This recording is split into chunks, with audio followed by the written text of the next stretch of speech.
Hello.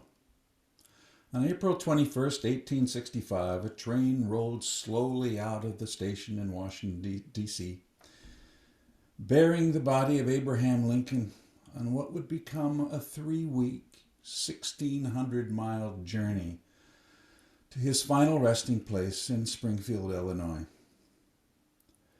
In Baltimore, Philadelphia, New York, Buffalo, the coffin would be taken off the train, placed on a horse-drawn hearse,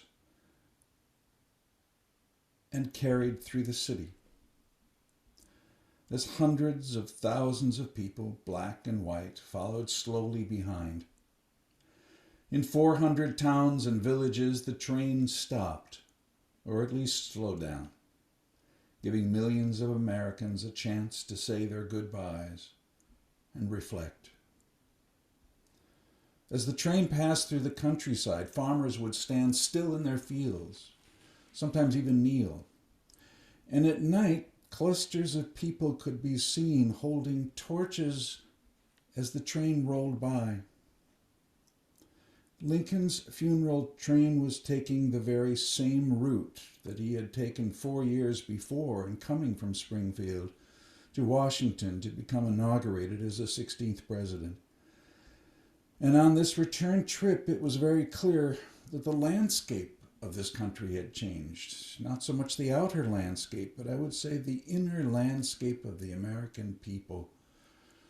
The hearts and minds of people as they came to reflect on what Lincoln had meant when he had spoken about a new birth of freedom. Today we will be considering what lay at the heart of that change, that is to say, the ending of slavery, and how it happened in those 4 years between 1861 and 1865. And particularly, we will look through the lens of two human beings, Frederick Douglass and Abraham Lincoln, whose lives became intertwined in such a fascinating way in the last several years of the war. But let us begin in the year 1841. The Massachusetts Anti-Slavery Society is having its annual meeting, and they've chosen for the occasion a great shipbuilders' hall on the island of Nantucket. And it was literally filled to the rafters. There were people up high looking down. The first speaker was Wendell Phillips, the golden trumpet of abolition. And after a few more speakers, one man turned to a young man next to him and said, I think you should speak. I think no one knows slavery the way that you do. And so finally, this young man plucked up enough courage to get up, walk up onto the stage, and as he looked out, he said, I was trembling in every limb. I felt I could hardly put a sentence together without hesitation, without stammering. And yet as he spoke, people came to an absolute rapt attention. My name, he said, is Frederick Douglass. I am 23 years old. I was born in Baltimore, Maryland. And as being born a slave, there was no record of my birth. But I remember that my mother, who lived several miles away, would come in the middle of the night, sneak into my bedside, and then she would say the words to me, "My little Valentine." And so I have taken my birthday as February 14th. Now, I grew up in the household of Mr. Thomas Auld, and I was from an early age a house slave, looking after the little children. And then came the day when I was about 12 that Mrs. Auld pulled the children together, and while I stood behind in the couch, she began to tell them and show them books to teach them how to read. And after an hour or two of this, she notices with some amusement that I was looking over her shoulder and was actually obviously catching on a little bit to the mystery of those marks on the page. I was learning to read. And in fact, in a few days, I made such progress that when Mr. Auld came home from a business trip, she told him, only for him to break out into a rage. Don't you know that reading ruins a slave? And in fact, it's illegal to teach a slave how to read or write. But it was too late. When I would go off on errands for the family, I would see some schoolboys sitting there, cracking open their books, and sit next to them and ask for a little bit of help. And whenever I could get a few pennies together, I would go in the back door of a bookstore, come out with a little book which I would hold tightly to myself, keeping it in hiding until there was a moment when I could sit down and read. And so the blinders fell off. And you know, for a slave, what the blinders are, it is to be in the eternal present, in only this place, this time. When you begin to read, the blinders fall off and the horizons start to expand. Time stretches out. There's not only a past, but you dream of a future. And there are distant places to consider and events that have happened. And of all the books that I got my hands on, the one that was most important to me was The Columbian Orator. Well, for Frederick Douglass, what a wonderful thing, because it had speeches from Cicero, from George Washington, a book filled with eloquence, the elegance of the written language. And from that point on, Frederick Douglass began to dream bigger dreams. Well, he was sent off to be a field hand off in the Eastern Shore. And he said, I just could not tame my restless mind. And it wasn't too long before he was considered to be a troublesome slave. So he sent off to live with Edward Covey, a well-known slave breaker. And thus began the most miserable months of his life.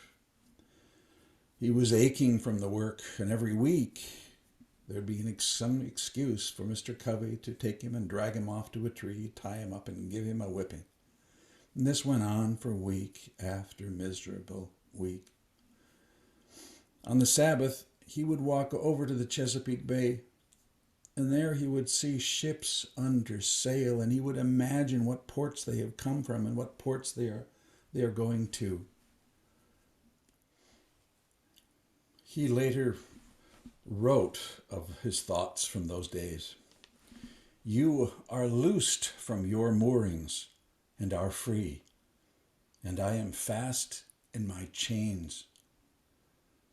You move merrily before the gentle gale, and I sadly before the bloody whip. You are freedom's swift-winged angels that fly around the world. I am confined in bands of iron. Oh, that I were free. Well, week after week this went on. He told them that he felt like he was being ground down to be simply a brute. One day, when he was leading a horse out of the stables, he felt the arms of Mr. Covey around him, throwing him down, dragging him off to a tree. And he began to do the unthinkable and fight back. Whence came this daring spirit, he said, to fight against a man whom just 48 hours before, his very glance would cause me to tremble like a leaf in a storm? I do not know. But I was resolved to fight, and I was hard at it. Up they went, down they went onto the ground, one on top, then the other on top. Mr. Covey called out to his other slaves and said, come and take him off of me. But they just went about their own business. And on it went for a good part of an hour until, full exhaustion, they stumbled away from each other, and Mr. Covey walked away muttering threats. And yet, he never whipped Frederick Douglass again. Eventually, he was sent off to other farms. This was clearly not the life for him, so they finally sent him back to Mr. Auld, who said, well, I can hire him out to a shipyard and he can bring back his earnings to me. And that began his life as an apprentice, as ship's caulker. Now, it wasn't long on his trips over to the shipyards before he ran into a young freedwoman named Anna Murray. And they fell in love, and together they began to plot his escape. Anna Murray got all her money together she could and bought a sailor's uniform, got some papers from a sailor that he could use, except that the description was nothing like him. And he put on the uniform, went to a ferry, crossed over to the eastern shore, went up through Delaware on train. A couple times he said he recognized someone, and luckily they didn't look back towards him. He made it to Philadelphia, then on to New York, then to New Bedford, Massachusetts. And joining him was Anna Murray. And that was the story that he told them on that day in 1841 on Nantucket Island. Now, when he sat down, there was total silence in the room until the man sitting next to him, William Lloyd Garrison, stood up. Well, he proceeded to give a rousing speech, raising one point after the other of slaveholders and then, like a great tornado, thrusting it down. When he was finished, he pointed to Frederick Douglass and he said, "Is this a thing, a chattel person, or a man? Should such a man as he be held captive in a Christian land?" And there was a great roar, "No." Well, the audience was so taken by Frederick Douglass that they gathered the money together that was necessary that he could leave his work as a ship's caulker in New Bedford and go off onto the trail of an abolitionist. And that's what he did. For the next 20 years, he gave speeches and he wrote, and his autobiography appeared 4 years later. And that was Frederick Douglass. Now, from 1841 on, Frederick Douglass threw himself into the cause of abolitionism. And 2 decades later, when the war began, 1861, he threw himself with every fiber of his being into the cause of using this war to end slavery. And yet, at the time, it seemed like a very unlikely possibility, even to most abolitionists. After all, slavery had been entrenched in this country for 240 years. Millions of people held in bondage to others. It was widely accepted across the North. Many in the North, such as in southern Illinois or Indiana or Ohio, were afraid of what might happen if millions of former slaves would find their way to the North. And Illinois' legislature actually forbade any newly freed blacks from entering the state. And yet, despite the fact that it was accepted or at least tolerated by the vast majority of people in the North right into the war, right into the first years of the war, it did end in just those 4 years. And that is truly a remarkable story. And to understand it, we have to look at people such as Frederick Douglass, who played a role, but then, of course, also to Abraham Lincoln. And I'd like to consider a bit of his story. You all know it, and if you want to be refreshed, there are 15,000 biographies of Abraham Lincoln. We're going to start in the year when he was 21 years old. He has newly come to Illinois with his family. He helps his father get the farm started, and then he announces his independence, not only from his father, but from the hard work of the farm, the chopping and the fence building and the plowing and the endless backbreaking tasks of the farm. He wanted a different life. So he and a few friends slapped together some boards, turned it into a flatboat, and set off on the adventure of heading down to New Orleans. They packed some produce aboard to sell and then headed down the Sangamon River. The very first afternoon they came around a bend, were passing a little town of New Salem, when the flatboat ran headlong into a mill dam and began to tilt upwards, and the produce began to slide off. Abraham Lincoln, dressed in his plaid shirt and his red scarf, this tall, gangly man, hops off and takes a couple of barrels of pork and puts it on the side, then runs into town, grabs a drill, comes back, drills holes in the front of the boat to allow the water to drain out. It then tips back, and it goes over the dam. That night, they had a rousing good time with the people of New Salem and then headed off to New Orleans.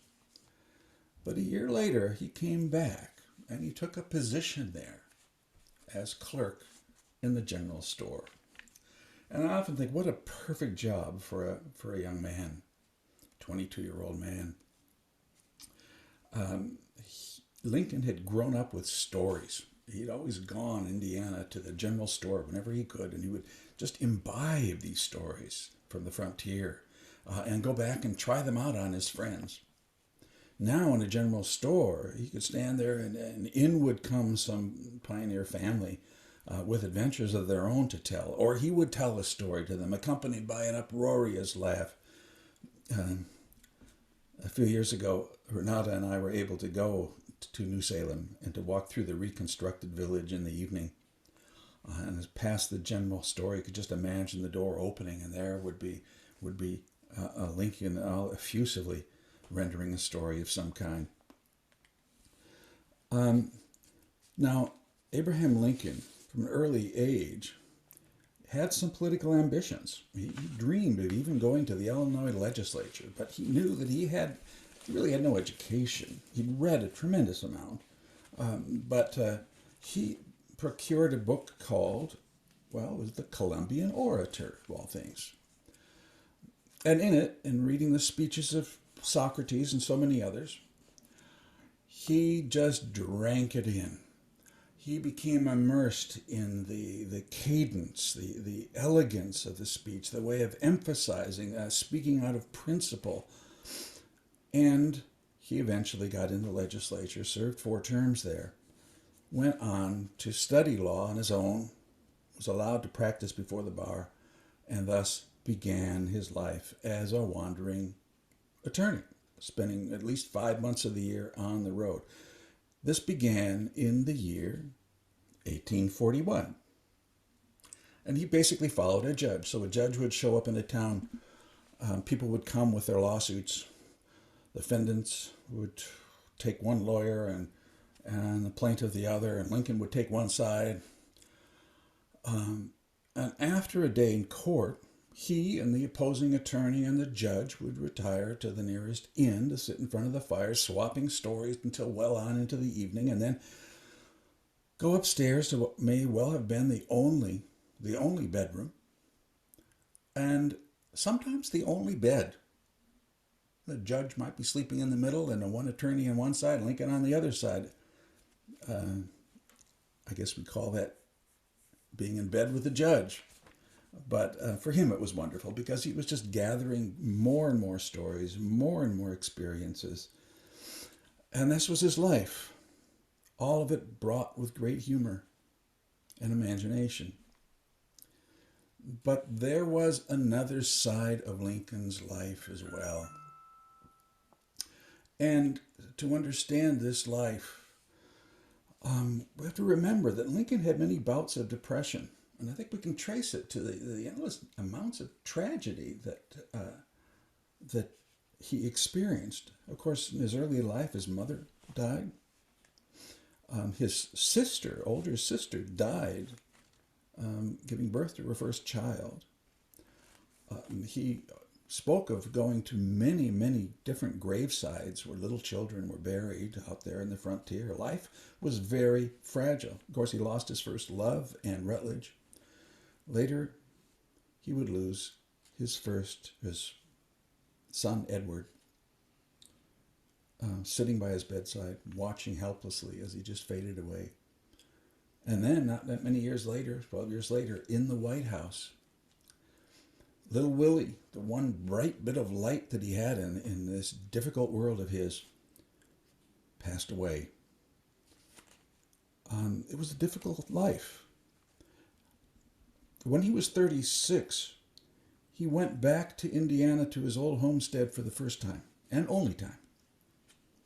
It was a very, very moving experience for him, filled with nostalgia, many positive things that he remembered, but so much of it, of that poem, has to do with tragedy. And I'll just see if we can find a spot in here where he writes in a poem that he sends to a friend, a poem he wrote about that experience. And I'll read the last couple stanzas of the first part of the poem. I hear the loved survivors tell how naught from death could save, till every sound appears a knell and every spot a grave. I range the fields with pensive dread and pace the hollow rooms and feel, companion of the dead, I'm living in the tombs. So this was Lincoln's great challenge, I think, keeping these two parts of his life together, the light and shadow, you might say. The light of the imagination and the stories and the poems on the one side, and this deep sense of tragedy on the other, the buoyant, spirited storytelling, and then the underlying current there within his life. Now we're going to move ahead 20 years to the year 1861. Frederick Douglass had moved some years before with his family to Rochester, New York, and there from the basement of the Zion Church, he had cranked out his newsletter, The North Star, the abolitionist journal. And to nobody's surprise, he had become one of the great voices against slavery in the country. To everyone's surprise, Abraham Lincoln had become president of the United States. So everyone was asking, well, who is this man, this new president? A year before, he'd been almost unknown, but then was his speech in the Cooper Union in New York City. Newspapers began to cover him. He was nominated by the Republican Party. That November, there were 4 candidates running. The vote split 4 ways, and when the dust settled, Abraham Lincoln had won the presidency. But what was he saying? Now, of course, the Southerners saw him as an intolerable choice, and more of them, beginning with South Carolina, began to withdraw from the Union. I mean, however much he said, I would not tamper with slavery in the South. Nevertheless, they knew that he had said personally he was against slavery. He thought it was wrong to hold one man in bondage to another and take the fruits of that person's labor. And in their minds, that meant that he was an enemy to their culture, enemy to their way of life. Most abolitionists, however, saw him as just another in the long line of ambitious, crafty lawyers who found their way into the White House. He may have said things about slavery, but all that would be forgotten once he was there. So for the Southerners, he was a radical. For the Republicans, he was a moderate. And in his inaugural address, he spoke eloquently about the need to maintain our bonds of affection, to maintain the Union. He called forth those mystic cords of memory stretching from every battlefield and every patriot grave to every heart and hearthstone all over this broad land, which will yet swell the chorus of the Union, when touched as surely they will be by the better angels of our nature. He's speaking to the country, he's speaking to the South. Stay in the Union. And yet, it did not work, and war began. 11 states break away. 5 slaveholding states stay in the Union, going from Delaware across to Maryland and over towards to Missouri. And so we ask, well, did the Civil War begin because Northerners finally decided to take up arms to eliminate this moral scourge? Well, of course not. That didn't happen. In fact, so desperate was Congress to hold the country together that they actually passed an amendment called the Corwin Amendment. It would have been the 13th Amendment that would have guaranteed the right to hold slaves basically forever. It was a desperate attempt to bring the South back in. It didn't work. The South had already left. They said it's too late. There weren't enough states to pass it. And so the war began. But just consider this. In 1861, people saw several possible endings to the war. The North could win a quick victory. The South might win enough quick victories for the North to just say, well, this war isn't worth it, and give them independence. Or there could have been a long, long slog and ended in some kind of compromise. What most everybody believed was that regardless of these three possibilities, slavery would have remained. If there were a compromise on the table, the first thing to go would be removing of slavery.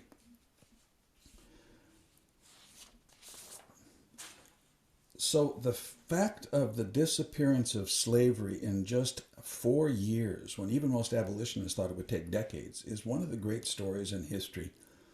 And so that brings us back to these two people, Abraham Lincoln, the wartime president, and Frederick Douglass, who, almost alone of the abolitionists, actually had a great deal of hope for Abraham Lincoln when he came in.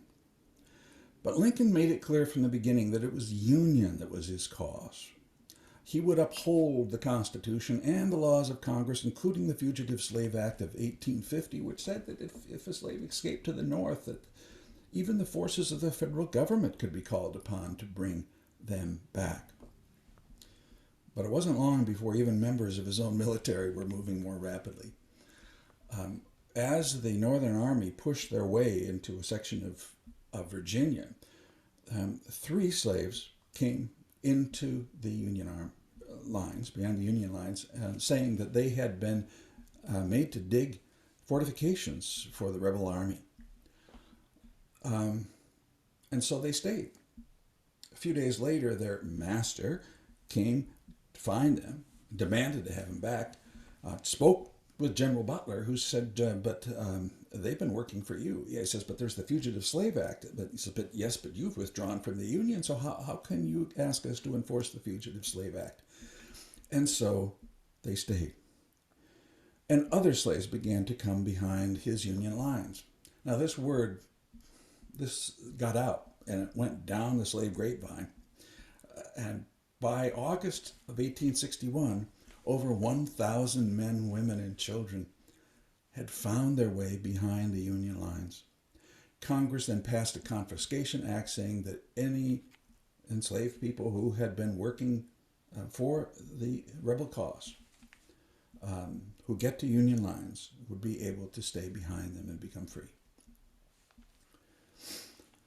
Now, down in Missouri, General John C. Fremont had his hands full with open rebellion. It was supposed to be still within the Union, and yet there were many, many disloyal people. And finally he said, well, if this violence continues, anyone who is found to be disloyal to the Union will have his slaves taken from him and made free. Well, this word just electrified the North. I mean, there were torchlight parades among anti-slavery supporters. Harriet Beecher Stowe said, finally the hour has come and the man.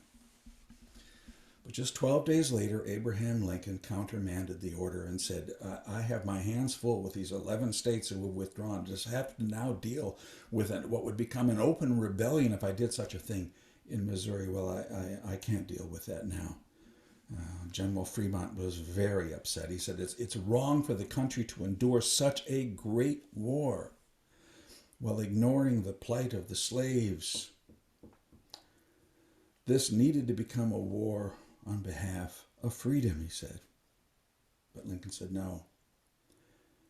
Well, Frederick Douglass had supported him, but up until then, but now he began to speak out forcefully. He went first to the Cooper Union in February of 1862, almost 2 years to the day after Abraham Lincoln had been there. And he said, freemen is a determined warrior standing up for the immorality of slaveholding, while Lincoln is just another crafty lawyer. Frederick Douglass, over the next weeks, traveled over 1,000 miles to give talks and to meet people in train stations and in restaurants. He spoke in halls. And he said, "The people are all ready to sweep slavery from the country, but Lincoln's actions have been calculated to shield and protect slavery." There's a wonderful description of him standing in an open area surrounded by pine trees, standing and speaking to people, wearing a blue suit that just mirrors the blue of the sky above. And he says, "The destiny of the African American is the destiny of America. The nation is like an open book, its black inks giving meaning to the white pages and offering lessons about wisdom, power, and goodness, and the sacredness of human brotherhood." Well, what was Lincoln doing during these months? Well, one thing, he was trying to convince the border states to give up their slaves gradually with compensation from the federal government. This was a time when he wrote to a response to Horace Greeley, in the New York Tribune, and who was encouraging him to free slaves. He says, "Well, if I could free all the slaves and preserve the Union, I would do so. If I could free no slaves and preserve the Union, if I would do so. If I could free some and not others, I would do so. But my job here is to work to preserve the Union and to uphold the Constitution." He then invited some black leaders to the White House and spoke to them and said, now Frederick Douglass was not there, but he said to them, "Now, I believe slavery to be the greatest of wrongs, and I hope that I can do something to work against it. But the fact is that the white people in this country do not appear to be willing to live side by side with your people or to give them all the rights that is their due. Wouldn't it be better if you simply took your people to another land and started afresh? We could help you with that." Well, there's no response, a written response of what those black leaders said, but William Lloyd Garrison didn't wait. He said, "You might as well attempt to roll Niagara to its source or to cast the Allegheny Mountains into the sea as to think or enticing them out of the country. How pathetic that a nation that proudly boasts of being the refuge of the oppressed of all nations should consider exiling the entire colored population to a distant shore." Frederick Douglass echoed this and spoke of the powerful role that black Americans have played in this country for those 240 years. That Lincoln fails to see us in our true humanity. He doesn't look at us as his children, but as his stepchildren. And so, we could ask, was Abraham Lincoln out of step with the North? It's very clear that he wasn't. He's very much speaking in line with what the vast majority of people would have felt, and in certain ways was at least a little bit in front of them. But it certainly appeared that emancipation was a long way off. However, already on July 22nd of that year, at a cabinet meeting, he had opened a drawer and taken out a document of emancipation. And they had told him that issuing anything like this would look very desperate since we're losing battle after battle. Put it back in the drawer. But then, after the Battle of Antietam and the victory, on September 22nd, he took it out of the drawer and announced to the American public that on January 1st, 3 months hence, any state that continued to be under rebellion shall be considered to have all of its slaves forever free. Wow. Well, many abolitionists didn't think it was that big of a deal. In fact, there are many people today that still say, well, it was more of a wartime measure than anything else.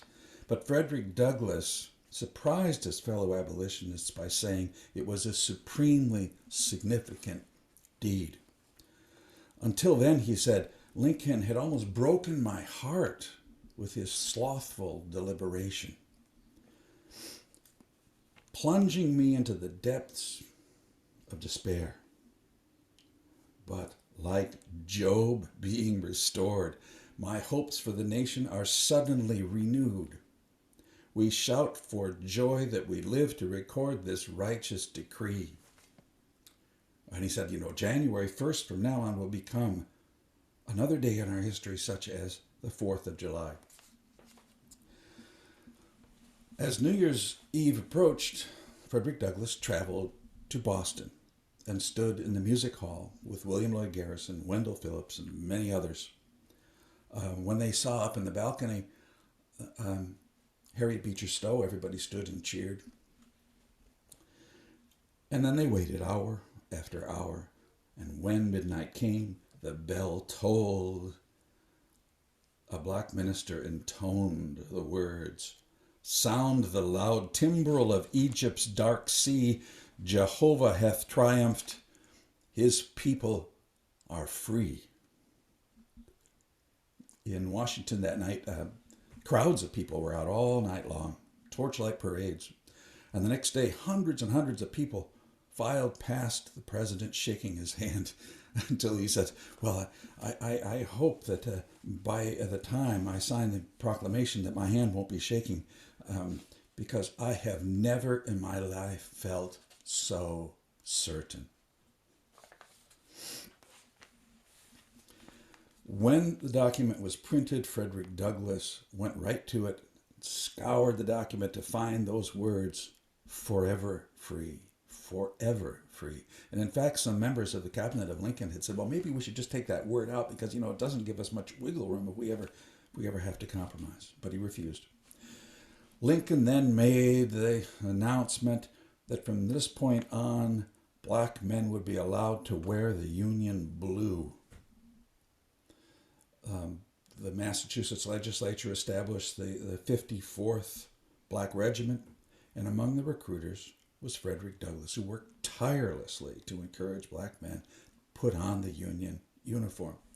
And in fact, on July 18th, just 2 weeks after Gettysburg, the 54th took part in the Battle of Fort Wagner, in which they fought incredibly valiantly. 252 casualties were taken, and one of the injured was the son of Frederick Douglass. Soon, however, Lincoln was again the subject of criticism. Douglass and others were upset that black soldiers were getting paid less than white soldiers. The Confederacy had announced that they would execute any black soldiers that tried to surrender, and they were upset that Lincoln wasn't taking strong action. And finally, Douglass stopped his recruiting and said, "My faith in Lincoln as a man of action rather than words is now nearly gone."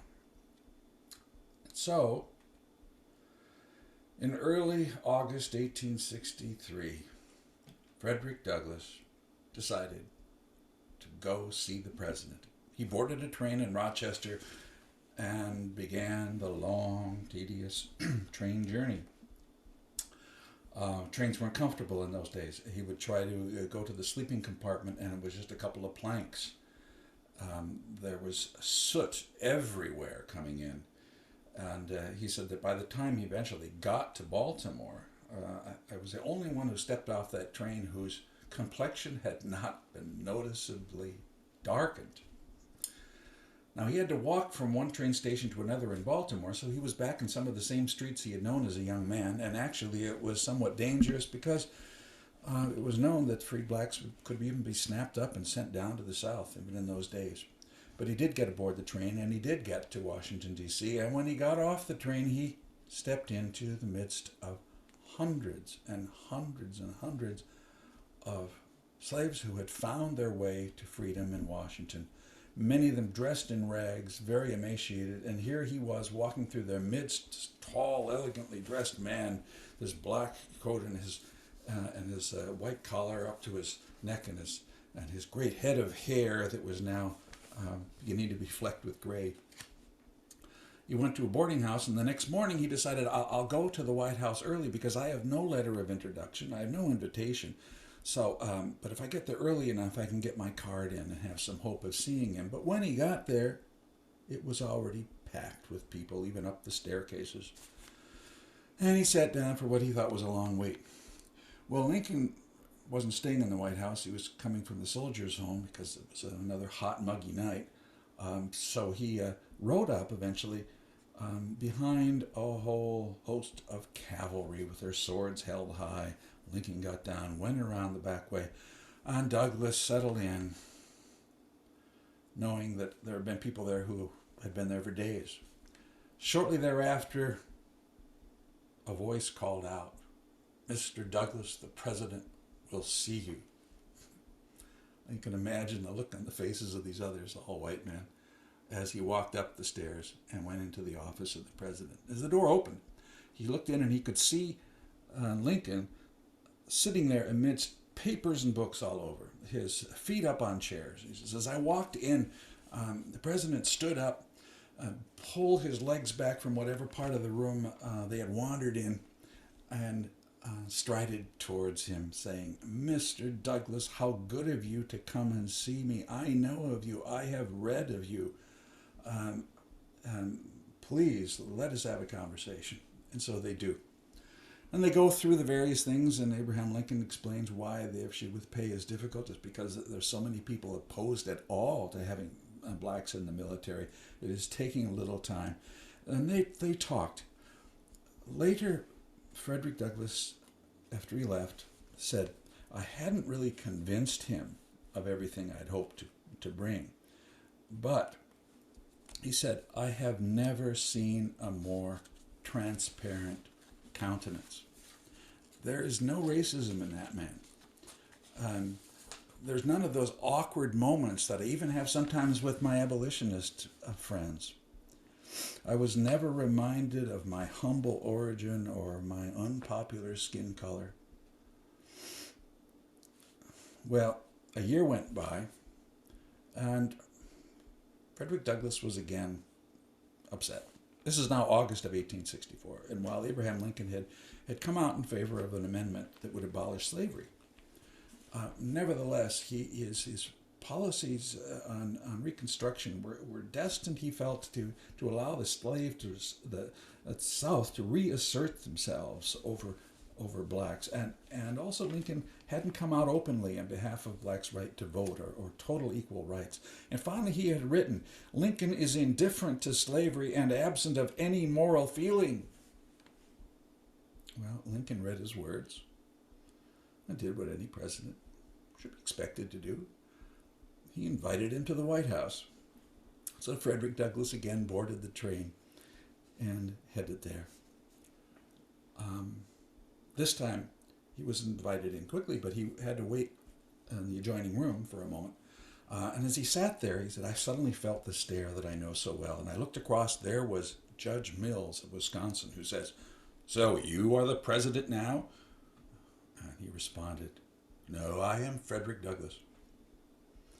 Well, Douglass then was invited in, and he sat with Lincoln and looked at a man whose features had so dramatically changed. The lines in his forehead, the hollowed cheeks, and he just reflected on what he had endured in this last year. The fact that just weeks before, Jubal Early's Confederate Army had come within 5 miles of the White House. He had almost had to flee. The treasury was empty. There was almost no gold anymore. The money was almost worthless. Lincoln had called for 500,000 soldiers to join, and very few were signing up. The hospitals were filled with wounded. The descriptions of Walt Whitman were finding their way into newspapers across the country. And then there were the dead.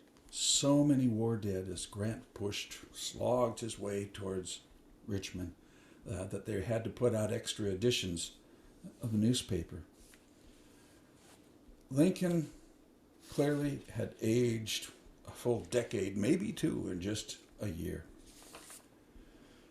And here was a man that, if the newspapers were correct, was probably going to lose the election. The Democrats were about to nominate probably General McClellan on a plan of peace, a plan of compromise, which could well mean that the Emancipation Proclamation could get compromised away.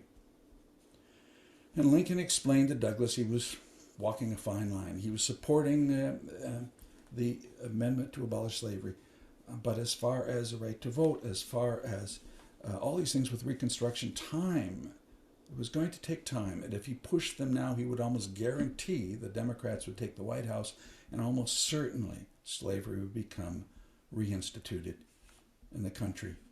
In fact, Lincoln pulled a letter out of the drawer and gave it to Douglas, and Douglas read it. His face just fell. Because in it, Lincoln was telling the American people, now, I am in favor of emancipation, but I understand there are many people against it, and I would be willing to put it out to the country to help choose, even perhaps with a vote. Well, Douglas read this letter, and he just begged Lincoln to put it back in the drawer and never open it again, and that's, in fact, what happened. But then they sat down to talk. Now, they spoke for 2 hours. A couple times an aide came and said, Mr. President, the governor of Connecticut is waiting. He said, well, we'll just tell him to wait. And he came back, no, just tell him to wait. Lincoln said, well, how could we proceed with this? Could you help me, for instance? Could you get the word out to slaves across the South that if they would just leave their plantations and run to Union lines, it would do an enormous amount. It would undercut the Southern effort, and it would also make it impossible to reestablish slavery, however this war ends. And Frederick Douglass said, well, I will think about it. I will do this. And he went home to work on it. 2 weeks later, he had it done. Was sending it to the Washington. General McClellan had, in fact, been the nominee of the Democratic Party. But Abraham Lincoln never had to invoke the plan, because just a few days later, General Sherman marched into Atlanta and then began his march to the sea. And people in the North said, well, it looks as if this war is going to end soon. So they reelected Lincoln. In fact, the war continued. And by March, it was very clear that it was just about over. So Frederick Douglass once again decided to go to Washington, this time to be present for the second inauguration of Abraham Lincoln. When Frederick Douglass reached Washington, D.C., it was clear that it was a very different place. The mood was much more upbeat. By this time, there were over 200,000 African American men in the blue Union uniform. And in fact, there were wonderful pictures appearing in the press of the before and after images, and also some lovely stories of black soldiers as they moved into the South, into areas that they had grown up in. In fact, one lovely story of such a soldier who came back onto the same plantation and saw his mistress come out and say, well, why are you fighting us? And he said, but I'm not fighting you, I'm fighting for freedom. Also, this was the time when the 13th Amendment had been passed by Congress and had already gone out to the states. And when Frederick Douglass arrived, he was invited to stay with Mr. Salmon Chase, who had been governor of Ohio, had been a candidate for president who lost to Lincoln and then served as his Secretary of Treasury, and was now about to replace Roger Taney as the Chief Justice of the Supreme Court. And the afternoon before the inauguration, he and Douglass had tea together. At the conclusion of their tea, Mr. Chase asked if he would come into his bedchamber and help him put on the new robe that he was supposed to wear for his swearing in. And I think it's such a lovely picture of Frederick Douglass standing there with him, I often think of it when I present to the students that day 104 years later when Thurgood Marshall became the first African American Supreme Court Justice. Now, the next day at the inaugural, Frederick Douglass decided to be there very early, and in fact, he stood quite close to the front. And when the president came in, followed by the Congress and members of government, he was then able, he said, to hear every word. Right to the end of that famous speech, when he said those words, with malice toward none, with charity for all, with firmness in the right, as God gives us to see the right. Let us strive on to finish the work we are in, to bind up the nation's wounds, to do all which may achieve and cherish a just and lasting peace among ourselves and with all nations. Now, at the conclusion of the inauguration, everybody started to file over to the White House, and Frederick Douglass went along. As he approached the East Room, he could see Lincoln standing there, he said, like a tall, noble pine, a head taller than the others. Well, Frederick Douglass approached the door, and as he did so, he was yanked back by two burly Washington policemen who said, no, none of your color are going to be here. And so he looked around, saw another door, went to that door, and exactly the same thing happened. Two men pulled him away. Well, he called out to someone walking in and said, tell the president that Mr. Douglass is here. It was just moments later, that tall man was striding through the crowd, stretching out his hand to him, saying, here comes my friend, Mr. Douglass.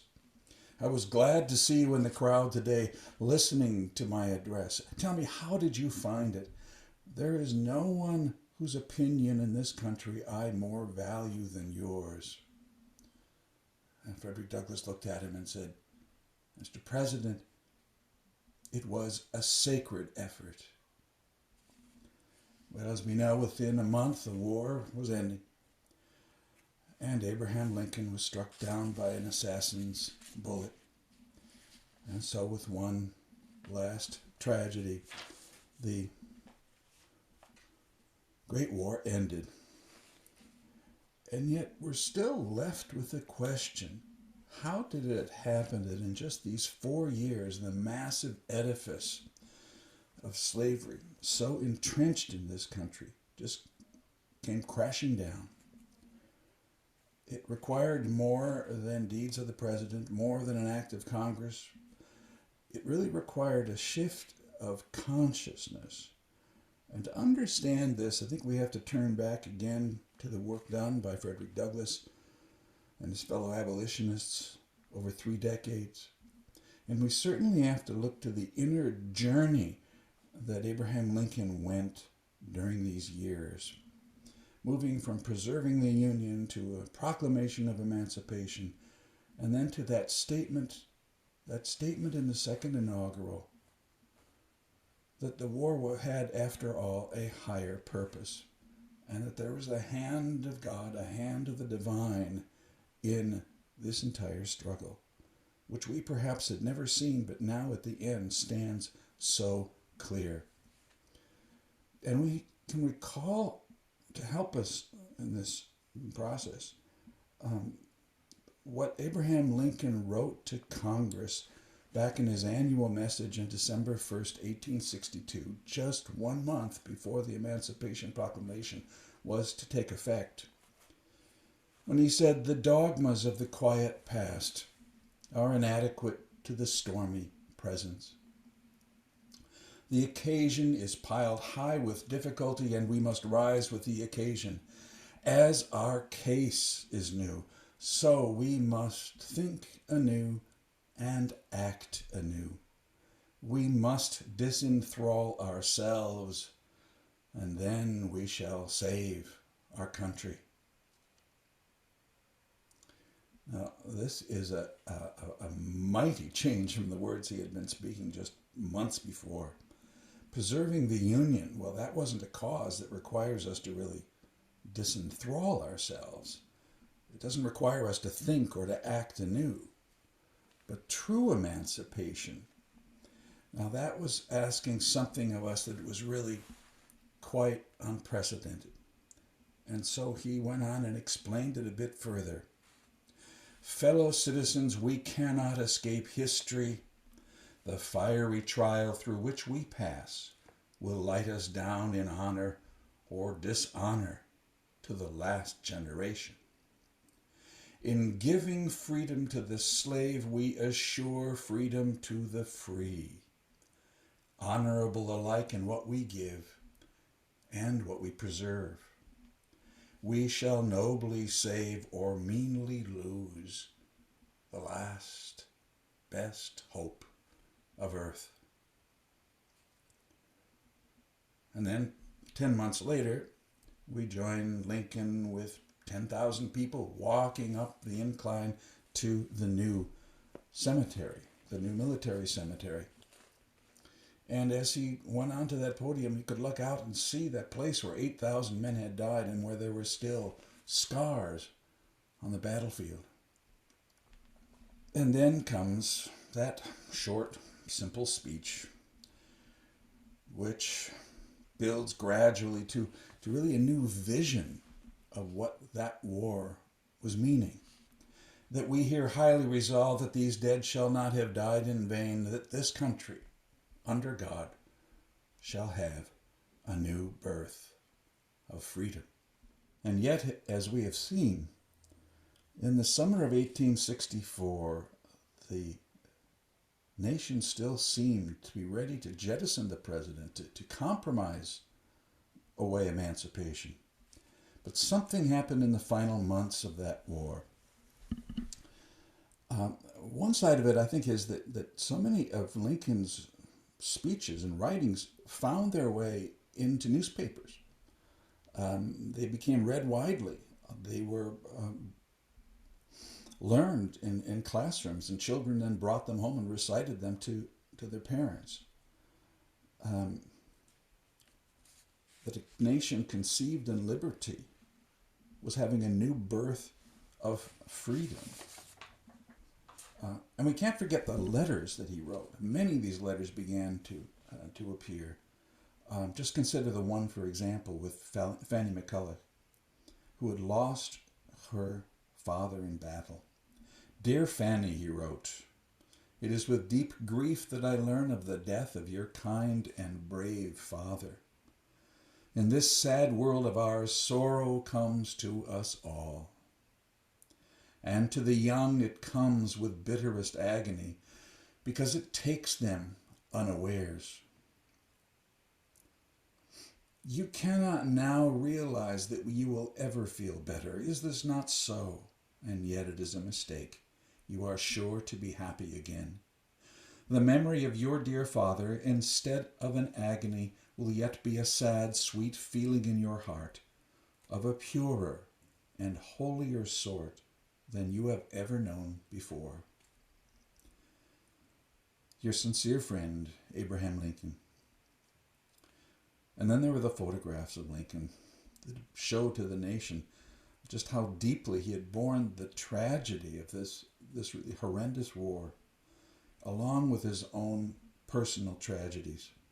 I think it began to be a sense among the American people that he'd somehow suffered along with them, that he knew the dark days of the war and the dark days within his own life.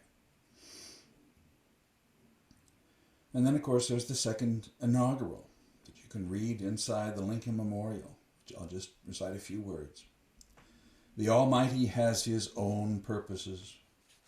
Fondly do we hope, fervently do we pray, that this mighty scourge of war may speedily pass away. Yet if God wills it, that it continue until all the wealth piled by the bondsman's 250 years of unrequited toil shall be sunk, and until every drop of blood drawn by the lash shall be paid by another drawn with the sword.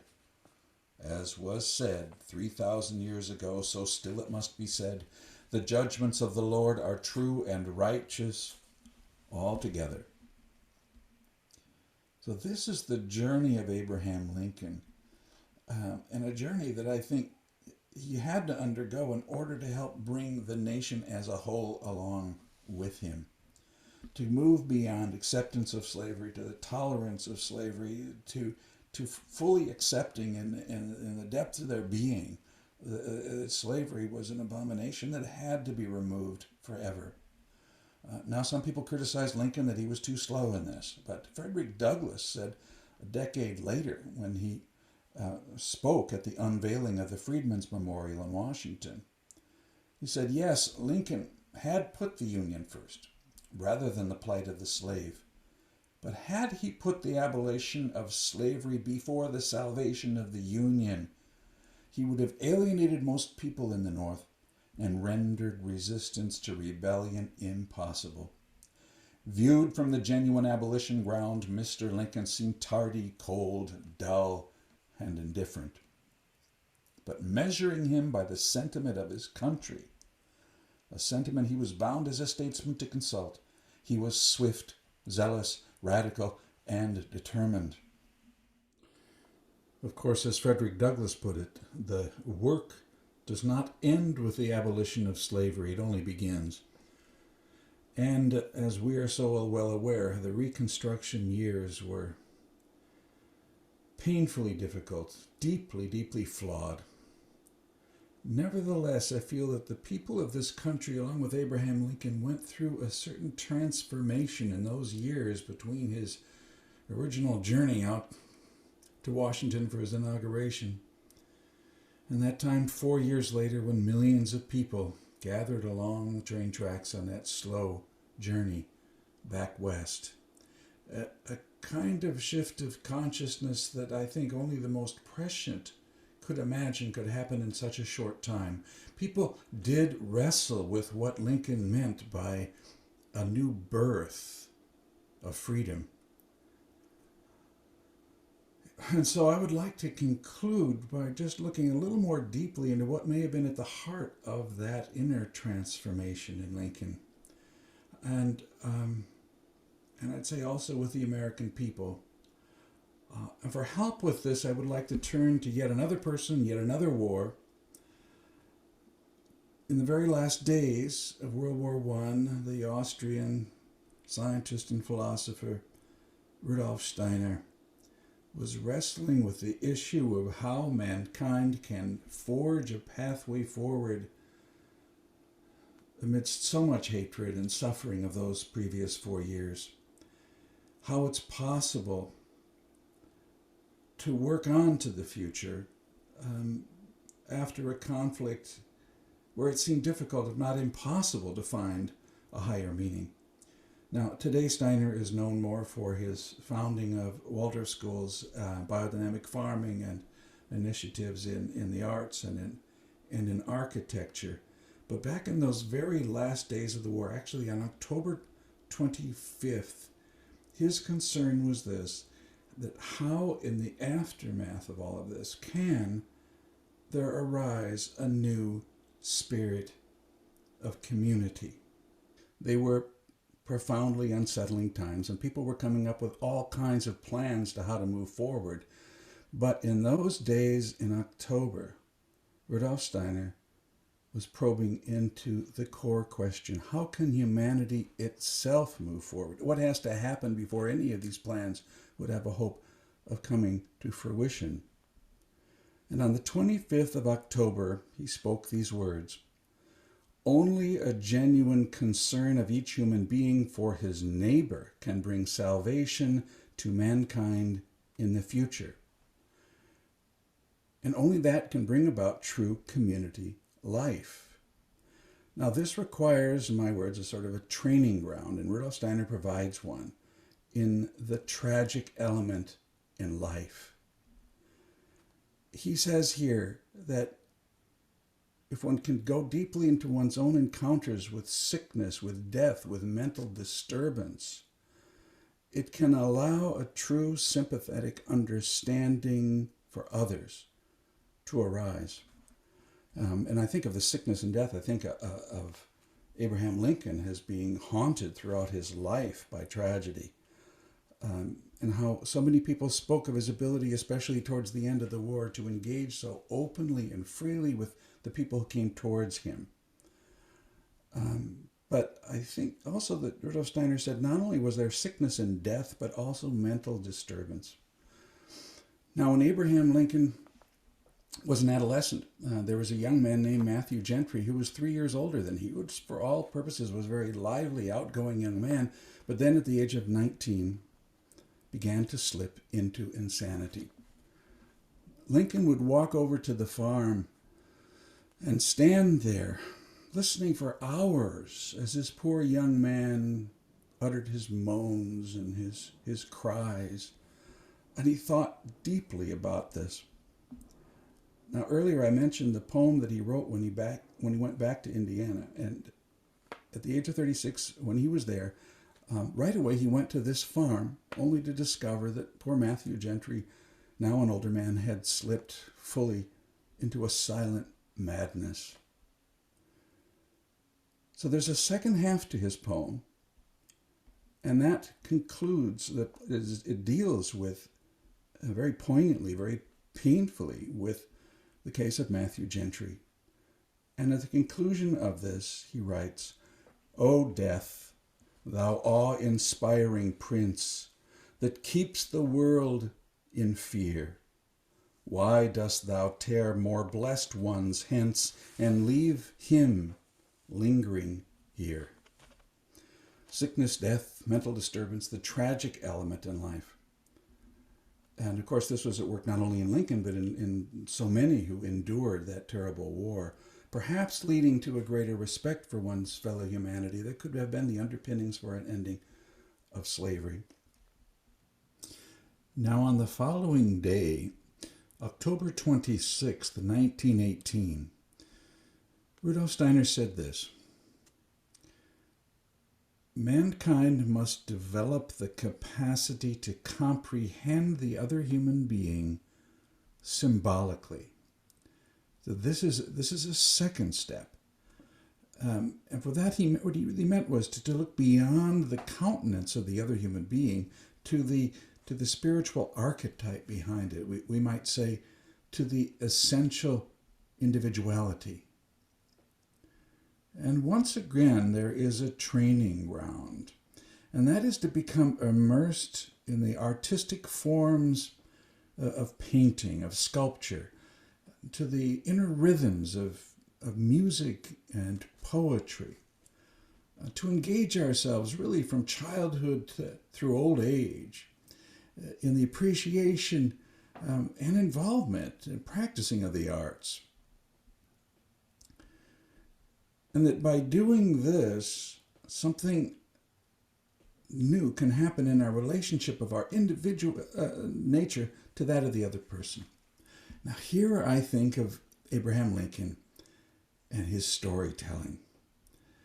I think of that endless stream of stories that filled Abraham Lincoln from his childhood, and then which poured out so often, pictures arising and then flowing to be delivered with his unique cadence and rhythm.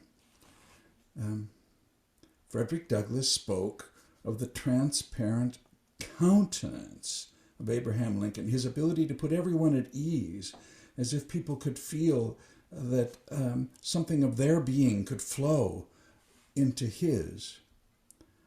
And perhaps this artistic sense for human interaction is also what Frederick Douglass meant when he said, "A man's character always takes its hue, more or less, from the form and color of things about him."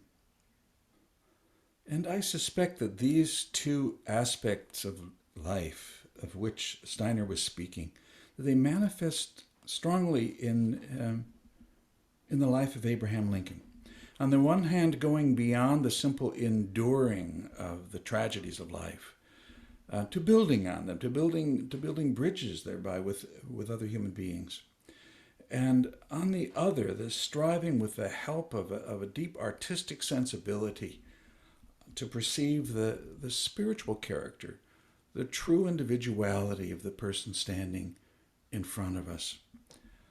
And today, I think these can also be considered guideposts to moving beyond the tribal and national affiliations, even the tendency to form like-minded groups, and instead to build true well springs of community for the future.